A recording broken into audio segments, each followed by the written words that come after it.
우리가 잘 알고 있는 요한복음 4장의 장면에서 이 사마리아 여인이 예수님을 만나게 됩니다. 그리고 예수님과의 대화 속에서 자신의 마음속에 가득 차 있던 헛된 우상들과 자신의 비참이, 죄와 비참이 드러나게 되었고, 자기에게 참으로 필요한 생수는 오직 하나님께서 보내시는 메시아이신 예수 그리스도라는 것을 깨닫게 되었습니다. 예수님께서는 여인에게 이제는 예배하는 자가 영과 진리로 예배할 때가 왔다라고 선포하시고, 또 여인은 메시아 곧 그리스도라 하는 이가 오실 줄 내가 믿습니다 라고 답했습니다. 그러자 주님께서는 내가 그라 말씀하셨죠. 그러자 이 여인이 물동이를 버려두고 동네에 들어가서 사람들에게 예수 그리스도를 전합니다. 이제 우리가 사랑나눔 축제를 앞두고 있는데요, 오늘 이 본문을 통해서 복음을 전하기 위해서 우리가 가장 먼저 무엇을 주님께 구해야 할 것인지를 좀 살펴보고, 또 실제로 복음을 전하려고 할 때 우리가 어떤 마음가짐으로, 어떤 태도로 또 전해야 할 것인지 그 교훈들을 좀 얻고자 합니다. 먼저 오늘 본문 27절에서 예수님과 사마리아 여인이 대화하는 장면을 본 제자들의 반응이 기록되어 있습니다. 한 번 더 읽어볼까요? 27절 시작. 이때 제자들이 돌아와서 예수께서 여자와 말씀하시는 것을 이상히 여겼으나 무엇을 구하시나이까? 어찌하여 그와 말씀하시나이까? 묻는 자가 없더라. 아멘. 그러니까 제자들은 예수님께서 이 사마리아 여인과 대화하는 것을 이상하게 여겼습니다. 그러니까 당시 문화 속에서 성인 남자가 낯선 여자와 대화한다는 것은 일반적인 상황이 아니죠. 게다가 사마리아였고 사마리아 여인이었습니다. 그래서 제자들은 여인이 떠나기까지 예수님께 아무도 묻지 못하고 멀찌감치 떨어져 있었습니다. 그러니까 예수님께서 그 여자와 대화하심에도 불구하고 우리는 저희 가까이 가지 말자, 우리는 저 여자와 상대하지 말자 하는 태도를 보이고 있었던 것이죠. 이 제자들의 이런 반응을 통해서 예수님께서 사마리아로 오셔서 이 여인을 만나신 것이 얼마나 큰 은혜인가 하는 것을 한 번 더 생각하게 됩니다. 그러니까 이 이야기가 시작되는 4장 3절 4절을 보면요, 이렇게 말씀하십니다. 함께 읽어볼까요? PPT를 좀 넘겨주시죠. 4장 3절 4절에 함께 읽어보겠습니다. 제가 읽겠습니다. 유대를 떠나사 다시 갈릴리로 가실새 사마리아를 통과하여야 하겠는지라. 아멘. 네, 이렇게 말씀하시죠. 여기서 이제 유대에서 갈릴리로 갈 때는요, 사마리아로 가는 게 제일 빠른 길이었지만 아무도 그 길을 택하지 않았습니다. 유대인들은 사마리아를 통과하지 않고 이제 빙 둘러서 가는 길을 가는 게 당연했죠. 그러니까 사마리아 사람들이 사는 땅을 밟고 싶지 않아 했고, 사마리아 사람들을 마주치는 것조차 싫어했던 것입니다. 그만큼 이제 그들을 무시하고 경멸하고 약하고 부정하다고 생각했습니다. 그러나 예수님께서는 사마리아를 통과해서 지나가야 한다, 이제 꼭 그 길로 가야만 한다라고 말씀하십니다. 이 사마리아 여인, 영혼의 목마름에 허덕이면서 아무도 없는 시간에 홀로 우물가에 나온 이 여인을 만나셔야만 했기 때문입니다. 이처럼 우리 주님께서는 우리를 사랑하셔서 낮고 낮은 곳으로, 소외되고 버려진 우리에게로 오셨습니다. 우리는 주님을 우연히 어쩌다 보니까 운이 좋아서 만나게 된 것이 아니죠. 그러니까 내가 너를 꼭 만나야겠다라고 창세 전에 작정하시고 그 작정하신 대로 일부러 찾아오신 그 주님의 사랑과 은혜, 그 낮아지심, 그 희생으로 인해서 우리는 주님을 만나게 된 것입니다. 그러므로 우리도 주님을 닮아서 복음에서 가장 멀리 떨어진 것 같은 이 영혼들을 향해서, 어둠 가운데 있는 영혼들을 향해서 담대히 사랑으로 나아가야 할 것입니다. 우리 28절 29절 한번 보겠습니다. 함께 읽습니다. 시작. 여자가 물동이를 버려두고 동네로 들어가서 사람들에게 이르되 내가 행한 모든 일을 내게 말한 사람을 와서 보라, 이는 그리스도가 아니냐 하니. 아멘. 그러니까 사람들의 시선을 피해서 아무도 없는 시간에 홀로 물을 들어왔던 이 여인이, 이 육체의 그 목마름, 이 갈망이, 갈증이 해결되기만을 간절히 원하며 살던 이 여인이 그 자신의 목마름을 상징하던 물동이를 버려두고 스스로 피했던 그 사람들, 또 자기 자신을 배척하며 경멸했던 그 사람들을 향해서 달려가고 있는 모습을 보게 됩니다. 그러니까 이 여인은 그 무엇으로도 채워지지 않는 이 영혼의 목마름을 채우기 위해서 여러 남자를 거치면서 남자에게 자기의 정체성을 확인받고자 하는, 의존하는 그런 삶을 살아왔던 것이죠.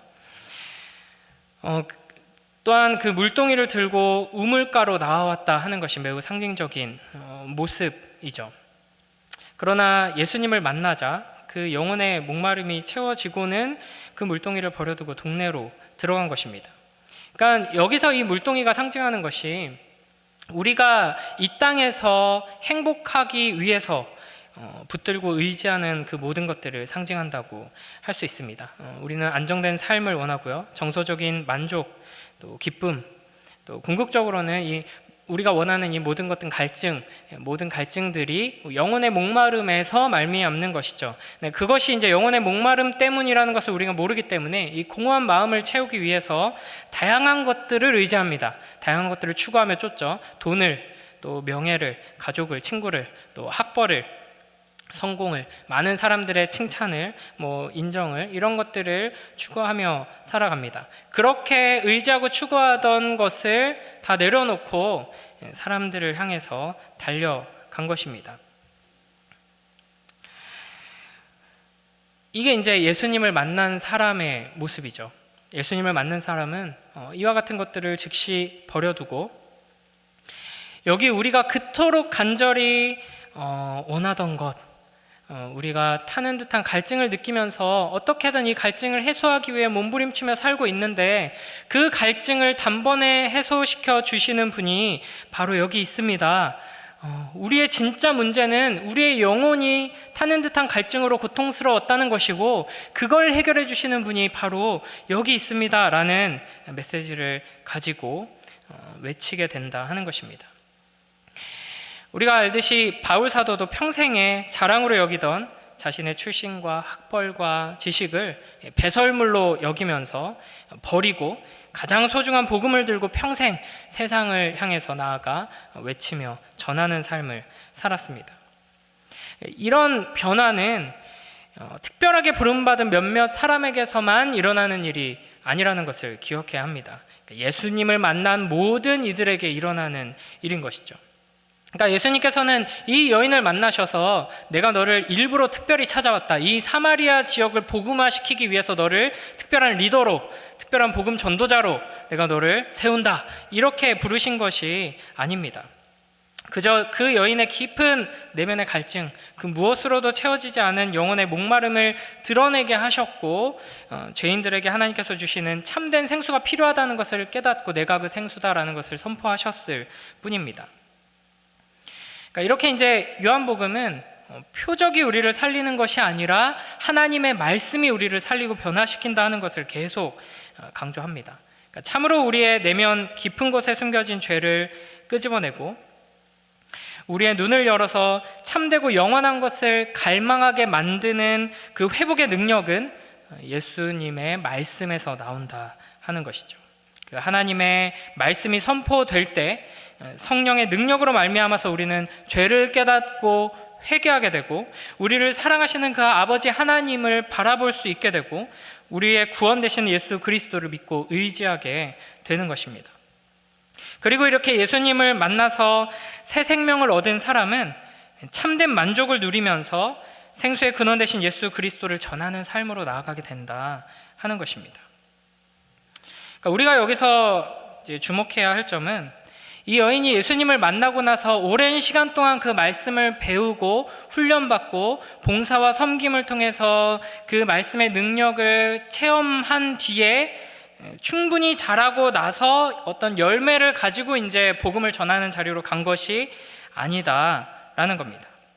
그러니까 지금 이 여인은 마을 사람들과의 관계를 생각했을 때 무언가 내세울 만한 것이 하나도 없을 뿐 아니라 사람들에게 이제 배척받고 이제 손가락질 받는 처지에 있는 사람이었습니다. 이 여인의 어떤 발언에 무게가 실릴 수 있는 어떤 조건들이 하나도 없는 상황이었던 것이죠.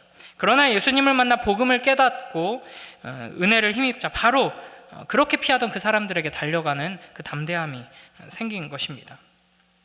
그러니까 우리가 흔히 이렇게 생각하게 되죠. 이게 어떤 겸손에서 나오는 생각일 수도 있고, 이 복음을 전하라는 주님의 명령에 피하고자 하는 핑계거리를 만들어내는 작동에서 나오는 생각일 수도 있는데, 내가 지금 괜히 교회 가자, 예수님 믿어라 이렇게 전했다가 오히려 이 복음의 영광을 가린다, 오히려 다른 사람이 전하면 올 걸 나 때문에 괜히 이 사람이 교회를 더 부정적으로 보게 되고 기독교 신앙을 오해하게 된다, 그러니까 난 잠자코 있어야겠다, 이렇게 생각할 수가 있습니다. 그러니까 내가 어느 정도 더 기도하고 변화되어야지, 내 삶에 좀 열매가 있어야지, 간증거리가 있어야지, 최소한 이것 정도는 내가 좀 변화되고 그 다음에 전해야지, 이렇게 생각하기가 쉽죠. 그러나 전혀 그렇지 않다는 것입니다. 이 여인처럼 우리는 그저 주님께서 내게 행하신 일을 증거하고 나에게 말씀하시고 은혜를 베푸신 그 예수님을 소개하기만 하면 된다 하는 것입니다. 이 여인이 뭐라고 외치는지 보죠.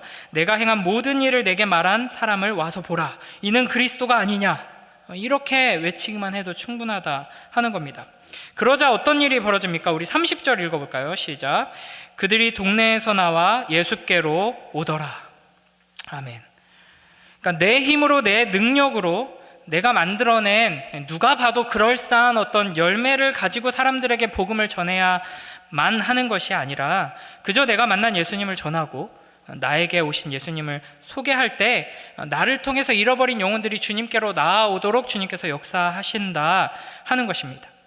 왜냐하면 이 영혼 구원의 역사는 우리의 힘과 능력으로, 우리의 지혜로 하는 우리의 일이 아니라 창세 전에 하나님께서 작정하신 대로 그 섭리하시는 능력으로 이루시는 하나님의 사역이기 때문입니다.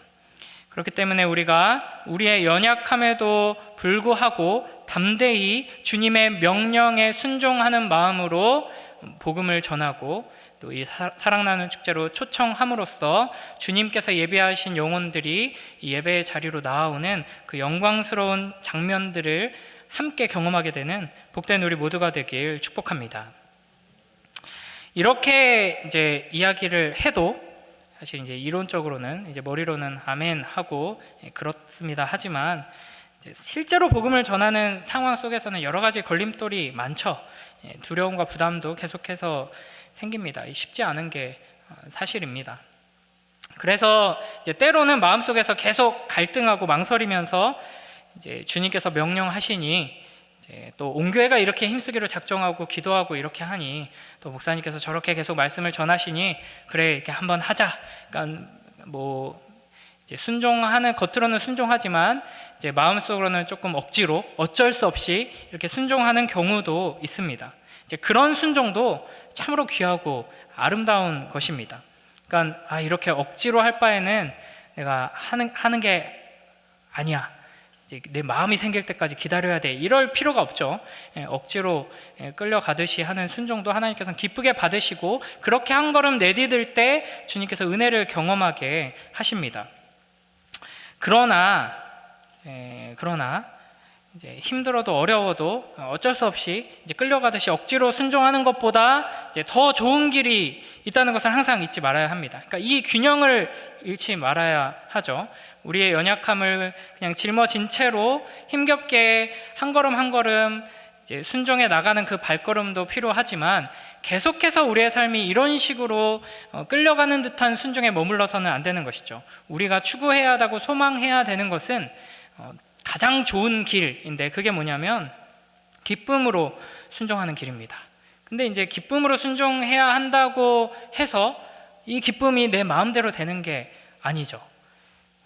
그러면 어떻게 할 수 있을까? 계속해서 본문을 좀 살펴보겠습니다. 우리 31절부터 34절 말씀입니다. 이게 장면이 바뀌고 이 여인이 물동이를 버려두고 동네로 들어가자 이제 제자들이 예수님께 다가오죠. 함께 읽어보겠습니다.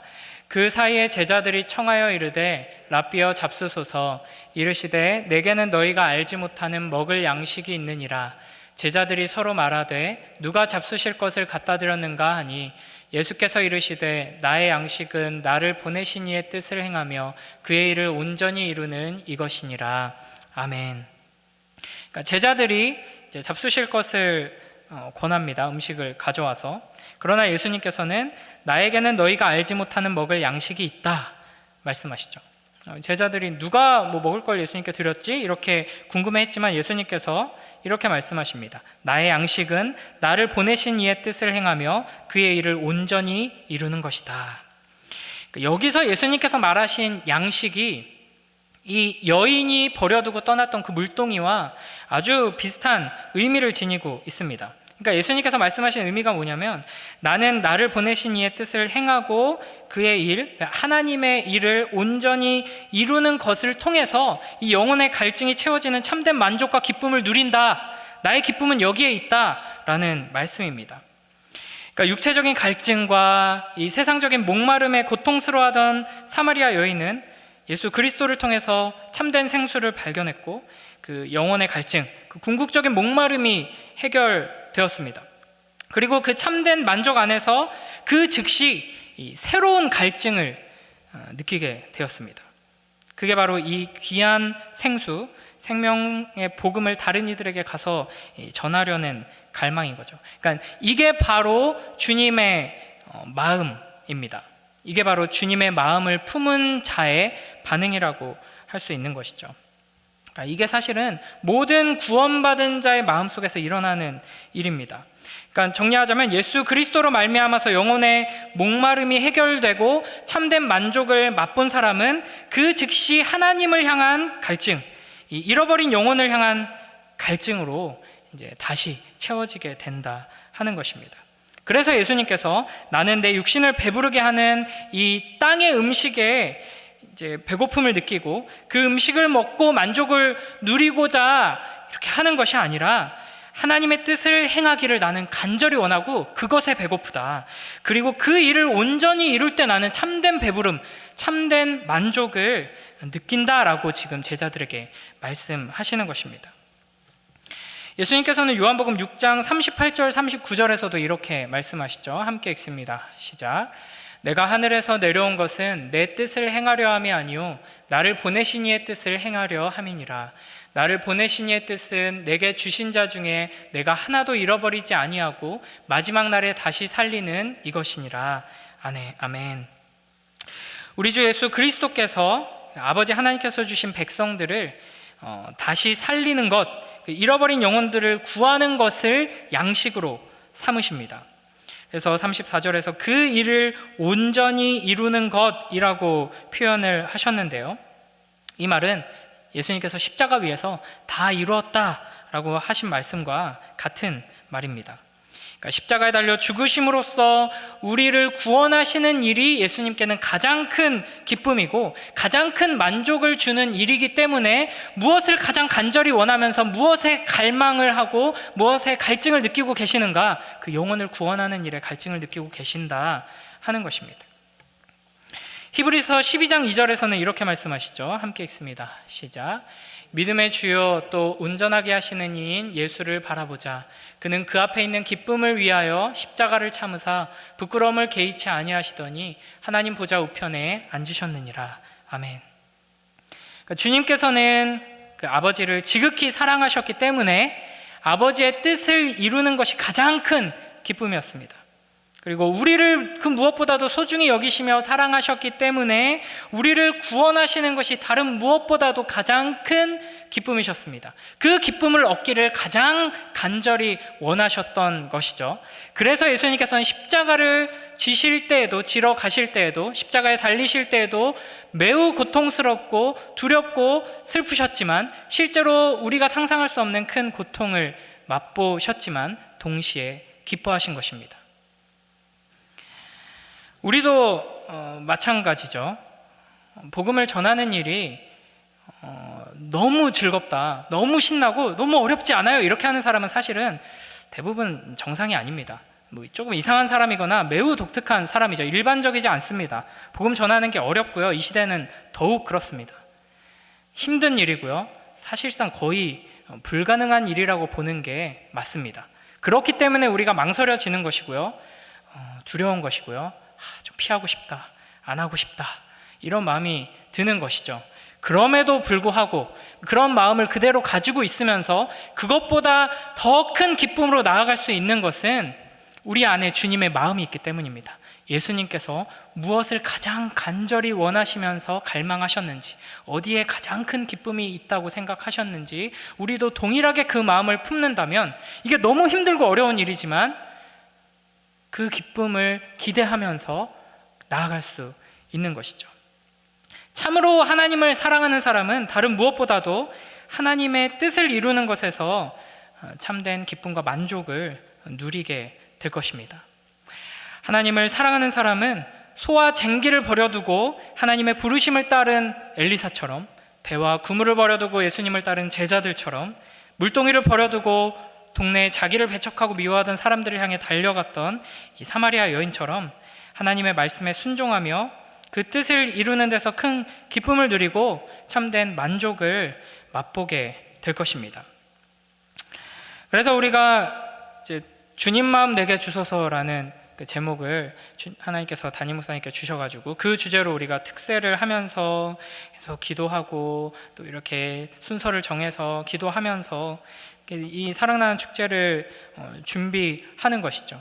그러니까 그 하나님의 마음을 품은 자만이 진정으로 이 어려운 복음 전하는 사명을 감당할 수 있고, 그 순종의 걸음을 걸어감으로써 그 누구도 맛볼 수 없는 참된 기쁨을 맛볼 수 있게 되는 것입니다.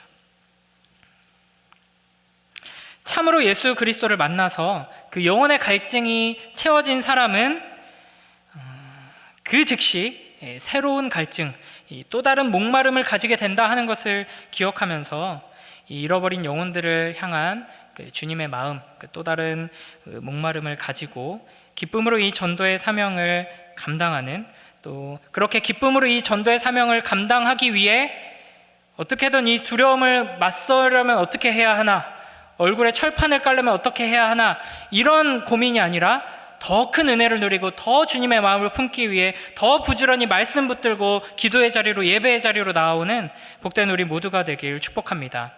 그래서 참으로 기쁜 마음을 가지고 순종하는 우리 모두가 되길 주님의 이름으로 축복합니다. 이어서 35절에서는 예수님께서 이렇게 말씀하십니다. 함께 읽습니다. 시작. 너희는 넉 달이 지나야 추수할 때가 이르겠다 하지 아니하느냐. 그러나 나는 너희에게 이르노니 너희 눈을 들어 밭을 보라. 희어져 추수하게 되었도다. 아멘. 그러니까 일반적으로 땅에 씨를 뿌리고 또 자라서 추수를 하려면 일정한 기간이 필요하죠. 그러니까 예수님께서 제자들을 여기 예수님의 제자들도 이 추수할 때가 되면은 지금 한 넉 달은 지나야 되겠는데 라고 생각하고 있었습니다. 그런데 예수님께서는 자, 저기 봐라, 추수할 때가 됐다, 밭을 봐라, 희어졌다, 이렇게 말씀하시죠. 그러니까 실제로 밭에 곡식이 다 익었다라는 말씀이 아니라 저 멀리서 사마리아 여인을 통해 이제 복음을 듣고 예수님께로 몰려오고 있는 사마리아 사람들을 보시면서 하는 말씀입니다. 우리 조상들이 백의의 민족 뭐 이렇게 불렸다고 하죠. 그 비슷하게 사마리아 사람들은 주로 하얀색 옷을 입고 살았다고 합니다. 그 하얀 옷 입은 사람들이 예수님께로 몰려오는 모습을 보면서 밭을 보라, 희어져 추수하게 되었다라고 말씀하시는 것입니다. 그리고 예수님께서는 그 말씀을 보시면서 배부름을 느끼신 것입니다. 참된 기쁨을 맛보신 것이죠. 그러면서 그 일 가운데로 제자들을 초대하시고 또 우리들을 초대하시는 것입니다. 그래서 36절부터 38절을 보면 이렇게 말씀하십니다. 함께 읽겠습니다. 거두는 자가 이미 삭도 받고 영생에 이르는 열매를 모으나니 이는 뿌리는 자와 거두는 자가 함께 즐거워하게 하려 함이라. 그런즉 한 사람이 심고 다른 사람이 거둔다 하는 말이 옳도다. 내가 너희로 노력하지 아니한 것을 거두러 보내었노니 다른 사람들은 노력하였고 너희는 그들이 노력한 것에 참여하였느니라. 아멘. 여기서 거두는 자는 예수님을 지칭하겠죠. 예수님께서는 영생에 이르는 열매를 모으는 일에 대한 삭을 이미 받으셨습니다. 그러니까 어떤 대가를 바라고 이 일을 행하는 것이 아니라 하나님의 일이 이루어지는 것, 복음을 전함으로써 하나님께서 그 영혼들을 주님 품으로 불러 모으는 그 일에 동참하는 것 자체가 이제 삭시라는 것이죠. 예수님께서는 잃어버린 영혼들이 회복되어서 하나님 나라에 들어오는 것 자체가 무한한 기쁨이며 가장 큰 선물이라고 말씀하십니다. 그래서 주님께서는 함께 누리자, 함께 맛보자 하면서 제자들을 부르시는 것이죠. 37절에서는 한 사람이 심고 다른 사람이 거둔다 말씀하십니다. 38절에서는 다른 사람이 노력하고 너희는 그들이 노력한 것에 참여한다 말씀하십니다. 그러니까 우리가 우리의 힘과 능력으로 노력해서 이 열매를 거두고 기쁨을 얻는 것이 아니라 주님께서 뿌려놓은 씨의 열매를 거두면서 그 기쁨에 참여하게 된다 하는 것이죠. 지금 담임 목사님께서 계속 이제 특세와 주일 설교를 통해 하시는 말씀이죠. 이게 바로 은혜입니다. 그러니까 우리가 복음을 전하는 원리가 이러하다는 것을 우리가 항상 기억해야 합니다. 그러니까 예수님께서 사마리아 여인에게 가서 복음을 전해라 라고 명령하지 않으셨지만 이 사마리아 여인은 물동이를 버려두고 뛰어갔습니다. 그러니까 마찬가지로 우리 안에 예수 그리스도로 말미암아 이 목마름이 해결되면은 사실은 이 복음을 전하라, 너희가 가서 전하라 하는 메시지들이 성경에 많이 있지만 이 말씀을, 이 명령을 듣지 않은 사람도 자연스럽게 복음을 전하게 됩니다.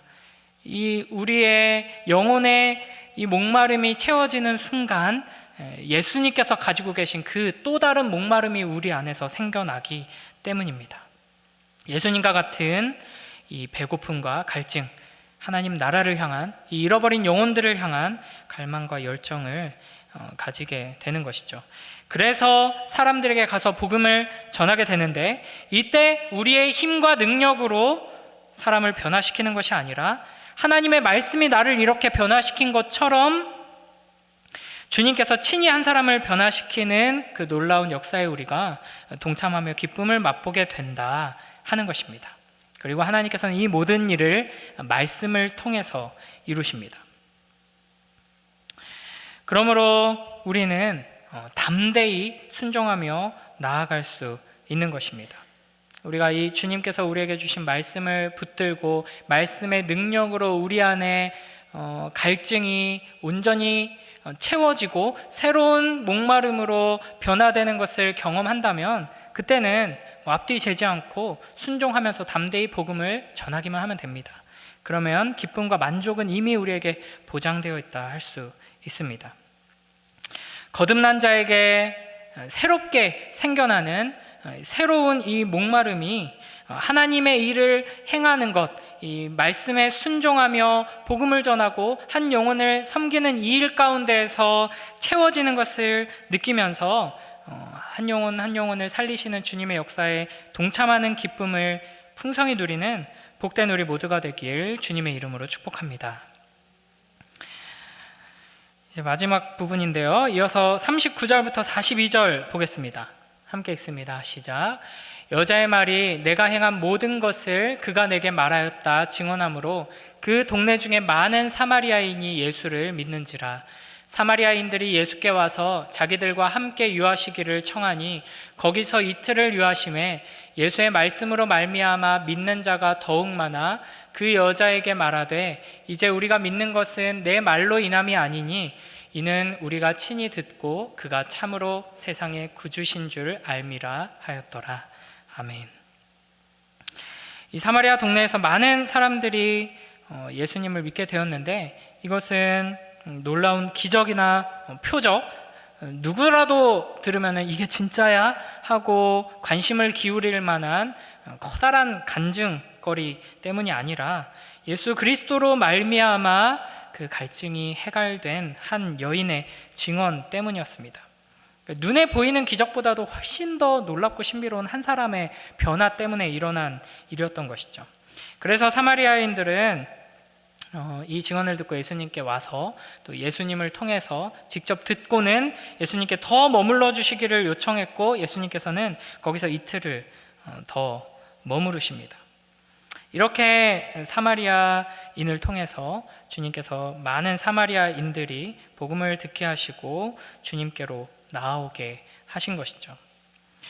그러니까 오늘은 이 사마리아 여인을 중심으로 좀 계속 살펴봤는데, 마지막으로 이 본문에서 우리는 이 복음을 통해서, 이 말씀을 통해서 한 영혼을 변화시키고 그 변화된 한 영혼을 통해서 복음이 전파되게 하시는 이 예수님의 일하시는 방식을 좀 살펴볼 필요가 있습니다. 그러니까 이런 예수님의 모습을 통해서 우리가 복음으로 어떻게 한 사람의 죄인을 구원할 것인지를 이제 배워야 하겠죠.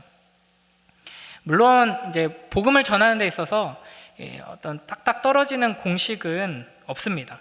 각각의 문화, 또 시간적인 상황, 또 여러 가지 환경, 또 복음을 들어야 하는 그 사람의 어떤 특성에 따라서 우리가 각각 지혜롭게 적절한 과정들을 밟아가야 하겠죠. 그러나 이 예수님께서 보여주시는 이 모습을 통해서 우리는 복음의 원리를 찾을 수는 있습니다. 그걸 찾고 그 복음의 원리의 기초에서 우리가 각각 주어진 상황에서 적용하는 방식으로 이제 뭐든지 이런 방식으로 해야 하는 것이죠. 그러니까 기본적으로 우리는 내가 이웃들에게 무언가를 줘야 한다, 또 줄 수 있다라는 마음으로, 태도로 접근하기가 쉽습니다. 아마 지금 방금 이 문장을 듣고 당연한 거 아닌가? 라고 생각하시는 분들이 있을 수 있는데요. 근데 이런 마음과 태도는 우리 안에 교만한 마음을 불러오기 쉽고요. 사람과 사람 사이에 진실한 관계를 가로막는 장애물이 될 가능성이 매우 큽니다. 그러니까 예수님께서 어떻게 하셨는지 보면요, 이 사마리아인의 여인에게 찾아가셔서 다짜고짜 너에게 필요한 것이 나에게 있다 라고 말씀하지 않으셨습니다. 그러니까 우리는 이제 복음을 전하러 갈 때 그 복음에 대해서 이해하지 못하고, 기본적으로는 복음이 왜 필요한지조차 이해하지 못하죠. 그래서 사실은 이제 복음을 전하기 위해서 가장 중요한 것은, 특히 이제 뭐 설교나 또 이제 복음을 이제 지속적으로 전하기 위해서 가장 필요한 것은 당신에게 복음이 필요하다라는 것을 깨닫게 해주는 게 가장 중요합니다. 이 땅에는 소망이 없고 당신이 지금 원하는 그 행복, 그 만족을 얻기 위해서 하고 있는 그 일이 결국 당신을 만족시켜 줄 수 없다라는 것을 확실하게 드러내주는 작업이 이제 필요한 것이죠. 어쨌든 이 주님께서는 이 여인에게 찾아가서 너 지금 엄청 힘들지? 너에게 필요한 게 바로 나한테 있어, 이렇게 말씀하지 않으시고요, 오히려 여인에게 물 좀 달라고 요청하시면서 다가가셨습니다. 그리고 실제로 예수님께서는 그냥 말로만 그렇게 하신 것이 아니라 이 여인의 도움이 필요한 아주 피곤하고 지치고 목마른 한 사람으로서 우물가에 앉아서 이 여인을 기다리고 계셨습니다. 이것이 바로 예수님께서 한 영혼을 구원하기 위해 하신 방법이다라는 것을 우리가 잘 살펴봐야 합니다. 그러니까 예수님께서는 사람이 가장 많은 곳에 가서 이제 커다란 팻말을 들고 서가지고 크게 외치거나 또 최대한 많은 사람들에게 복음을 전하기 위해서 불특정 다수들을 상대하는 방식을 취하지 않으셨습니다. 복음이 얼마나 위대한지를 드러내고 사람들에게 효과적으로 전달될 수 있도록 하기 위해서 이제 선물을 껴서 복음의 메시지를 전달하지 않으셨죠. 예수님께서는 하나님의 백성들에 의해서 가장 배척받고 경멸받는 지역에 일부러 찾아가셔서 그곳에서도 가장 소외되어 있던 한 여인을 찾아가셨습니다. 그러면서 무엇이든지 소원을 다 이루어 줄 수 있을 것처럼 보이는 멋진 모습이 아니라 누가 봐도 매력적으로 보이는, 시선을 끄는 그런 모습이 아니라 똑같이 목마르고 지친 한 사람으로 찾아가신 것입니다. 뉴욕 맨하탄 한복판에 교회를 개척해서 엄청난 복음적인 성장을 이룬 이제 팀 켈러 목사님이라고 계세요. 이제 그분이 이제 하셨던 여러 가지 이제 원리들을 그분이 이제 책으로 다 엮으셨는데, 이제 그걸 읽고 전 세계 곳곳에 많은 교회들이 이제 아주 역동적인 복음의 성과들을, 열매들을 보여주는 건강한 교회들을 이루고 있습니다. 우리나라에도 이제 그런 효과들이 많이 있는데, 단순히 이제 팀 켈러 목사님이 했던 프로그램을 도입한 게 아니라 팀 켈러 목사님이 복음적인 원리를 가지고 그 뉴욕 한복판에서 복음을 전하기 가장 힘들어 보이는 그 한복판에서 이제 교회를 이제 개척하고 사람들의 영혼을 이제 회복시켰는데, 그 원리를 이제 우리가 가지고 이제 많은 교회들이 이제 그 복음의 원리를 따르고자 하는 것인데요. 이 팀 켈러 목사님이 교회를 개척하면서 했던 가장 큰 실수가 뭐라고 말씀하셨냐면, 우리가 뉴욕 시민들에게 무언가를 줄 수 있다고 생각하고 그런 태도로 접근했던 것이 가장 큰 패착이었다. 그리고 그 태도를 고치고 복음적인 태도로 다가가는 순간 이제 복음의 능력이 드러나기 시작했다라고 이야기합니다.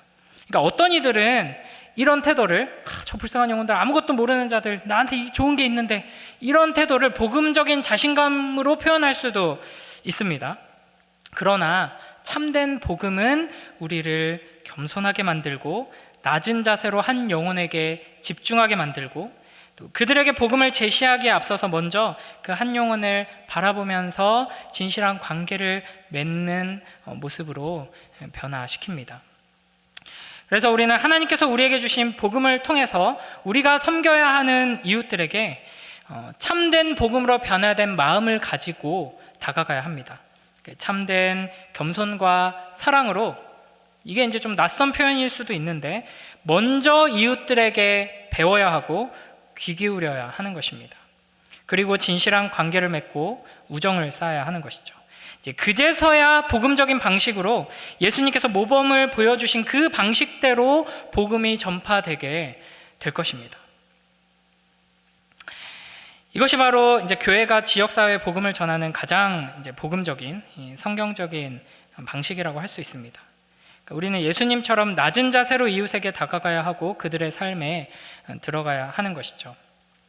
그래야지 이제 그들에게 필요한 것이 무엇인지, 그들이 왜 이 복음을 듣지 않는지, 그들이 왜 교회에 한 번이라도 좀 나오라고 하는데 그 한 번 나오는 것조차 거부하는지, 교회가 이렇게 좋은 것들을 준비해서 음악회도 준비하고 선물도 주고 하는데 왜 안 나오는지, 이거를 우리가 알 수 있어요. 그걸 알아야지 이 복음을 어떻게 전해야 할지를 우리가 또 생각할 수 있는 것이죠.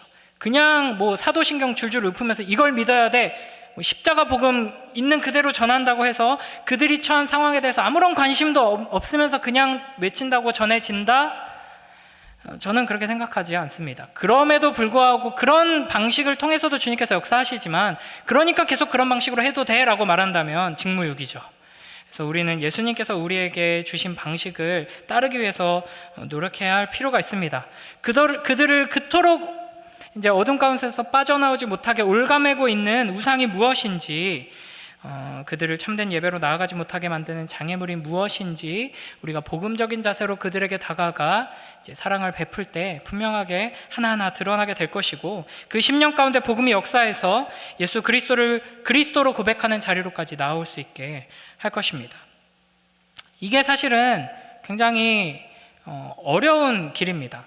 이런 방식으로 우리가 다 함께 전도를 하기 위해 힘씁시다 한다면, 여러분은 지금까지 해왔던 방식과는 비교할 수 없을 만큼 이제 이미 이제 각각 이제 그런 방식으로 이렇게 섬기고 계시지만, 더 이제 길게 봐야 되고 더 여러 가지 헌신과 노력들이 필요한 방식의 이제 전도가 될 것입니다. 그러나 우리가 예수님께서 모범을 보여주신 이와 같은 방식으로 이제 복음을 전할 때 하나님께서 더 큰 은혜를 베풀어 주실 것을 기대하며, 우리가 천천히 또 진실한 관계를 맺고 더 낮아지기 위해서 힘쓰길 소원합니다. 그렇게 할 때 우리가 점점 더 복음적인 방식으로 우리의 성품과 우리의 삶의 태도도 변화될 수 있게 될 것입니다. 이제 마지막 42절을 보면요, 사마리아 사람들은 예수님께 직접 이 말씀을 듣게 되었고 예수님의 말씀으로 말미암아 믿는 자가 이제 더욱 많아지게 됩니다. 그래서 42절에서 우리가 친히 듣고 그가 참으로 세상의 구주이신 줄 알미라 라고 사람들이 고백하죠. 그러니까 우리가 여기서 이제 균형을 좀 잡을 필요가 있습니다. 그러니까 이제 예수님의 모범을 따르자고 말하면서는 우리가 복음적인 방식을 취하기 위해서 우리가 낮아져야 하고 겸손해져야 하고, 그러기 위해서는 사실은 우리의 성품의 변화가 필요하고 인내가 필요하고 여러 가지 노력들이 필요하죠. 이제 그렇게 우리가 노력하는 한 측면이 필요하고요. 그럼에도 불구하고 우리가 여전히 연약하고 이제 우리가 감당하지 못하는 측면들이 있죠. 그럴 때는 내가 준비될 때까지, 내가 더 겸손히 내가 품고 기도하는 저 한 영혼을 위해서 더 귀를 기울이고 진실한 관계를 맺을 준비가 될 때까지 기다리자가 아니라 지금 내 모습에서 할 수 있는 걸 또 해야 되는 겁니다. 그래서 보면 이 사마리아 여인이 한 거는 사실 복음을 전해서 그들로 하여금 예수님을 믿게 만드는 게 아니라 예수님께로 데리고 온 역할이었습니다. 그래서 예수님께서 직접 말씀하셨죠. 그래서 우리도 내가 진짜 그 복음으로 충만해져서 나의 삶이 간증이 되게 하고, 또 내가 이 복음적인 방식으로 겸손해져서 내가 사랑하는 그 태신자에게 어떻게 복음을 전할지 훈련이 되고 준비가 돼서 그들을 회심시킬 수 있는 이 주님의 역사에 동참하고 싶다 하는 소망을 가지고 노력하는 한 측면이 계속 되어야 하고요. 동시에 지금 내가 할 수 있는 아주 간단한 거, 이 사랑나는 축제에 초대하는 이 일을 위해서도 이제 담대히 헌신하고 순종할 필요가 있는 것입니다. 그러니까 우리는 이제 그냥 데리고 오기만 하면 30일에 담임 목사님께서 말씀을 전하시죠. 그걸 듣고 사람들이 이제 복음을 받아들이게 되는 겁니다. 우리는 뭐 예수님이 어떻고 뭐 죄가 어떻고 십자가가 어떻고 이런 말 할 수 없어도 그냥 일단은 이 자리로 데리고 오는 역할만 잘 해도 이 영광에 동참할 수 있다 하는 것입니다. 그래서 우리는 기도해야 하는 것이죠. 말씀 전하시는 목사님 위해서, 여러 가지 섬기는 모든 이들을 위해서 우리가 기도하면서 섬겨야 합니다. 그래서 여러분, 이 예배의 자리로 초청하는데 힘쓰고 또 순종하면서 또 이 사랑나는 축제를 위해 기도하고 섬기는 우리 모두가 되길 축복합니다. 또 혹시나 이제 초대 태신자를 품은 사람이 없거나 태신자로 품었지만 초대할 수 있는 가능성이 전혀 없고 결국에는 아무도 초대하지 못했다고 하더라도 이제 기도에 동참함으로써 우리는 함께 할 수 있는 것이고요. 또 조금 더 나아가면 뭐 우리 다락방에 내가 친한 뭐 이렇게 지체들 중에 태신자로 데리고 온 그 사람을 내가 도울 게 뭐가 없을까? 뭐 나와 비슷한 상황에 있다거나 나와 좀 접점이 있는 어떤 태신자가 있다면 내가 또 적극적으로 그 사람을 함께 그 태신자를 데려온 분과 힘을 합해서 뭐 도울 수 있는 거 없을까? 이렇게 뭐 기도하면서 이제 섬길 수 있는 부분이 아주 많죠. 우리가 그래서 이 사랑나는 축제를 이제 앞두고 우리가 어떻게 복음을 전하고 초청하고 이 아름답고 영광스러운 일에 동참함으로써 기쁨을 맛볼 것인가 기대하는 마음으로 함께하는 우리 모두가 되길 주님의 이름으로 축복합니다.